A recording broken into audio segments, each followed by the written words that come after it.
Thank you, Mr. Speaker.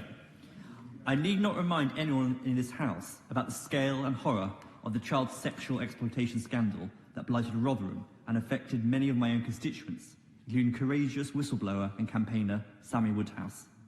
That these children, because that is what many of them were when the abuse took place, were failed so monumentally by the system in the first place is horrific.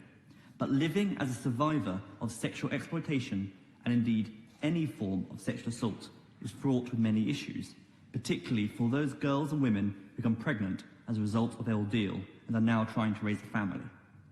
The children born to survivors of sexual assaults should not, as currently happens, be automatically identified as being at risk of abuse, and their mothers, many of whom have been failed once already, should not be threatened with the removal of their children on the basis of no other evidence than they themselves were once victims.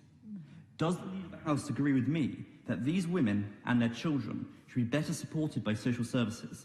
And will we hold a debate on government time on the disturbing findings of the Case for Change, a report published by the Chair of the Children's Social Care Review, so that we may right this historic wrong, which is still victimising survivors of CSC and sexual assault today?